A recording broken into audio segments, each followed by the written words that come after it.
বাপ কিছু সাহায্য করেছেন না? দেন না দাও বাপ। বাপ দাও। আমার খুব অনাহার আছে, দেন না। কি ব্যাপার স্যার? আপনি? তোমাকে তো চিনতে পারলাম না। স্যার আপনি আমাকে চিনতে পারছেন না? আমি সুরজ। না, কোন সুরজ? আমি আপনার কোম্পানিতে ম্যানেজার ছিলাম না। এবার চিনতে পেরেছি। কিন্তু স্যার আমি তো কিছুই বুঝতে পারছি না, আপনি এত বড় কোম্পানির মালিক হয়ে রাস্তায় বসে ভিক্ষা করছেন কেন?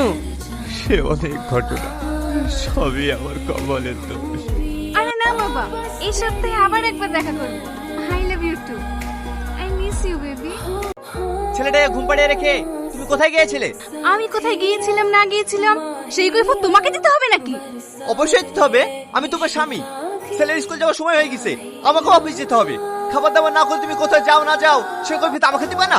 আমি তোমার দাসী না যে আমার পার্সোনাল ব্যাপারে তোমাকে কৈফিয়ত দেব।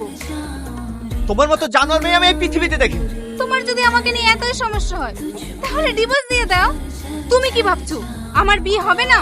তোমার মতো ছেলে না আমার পেছনে সবসময় 10টা করে ঘোরে। আচ্ছা, আমি তোমাকে যে কথাই বলি সবসময় তুমি এই কথাই কেন বলো? তোমার যদি অত ইচ্ছা থাকে তাহলে তুমি ওদের কাউকে বিয়ে করতে পারতে, আমাকে কেন বিয়ে করেছো?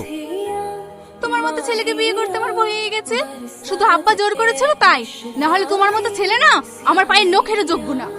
আমি পারবো না তাকে নিয়ে যেতে। তুই দায়িত্ববান বাপকে বল।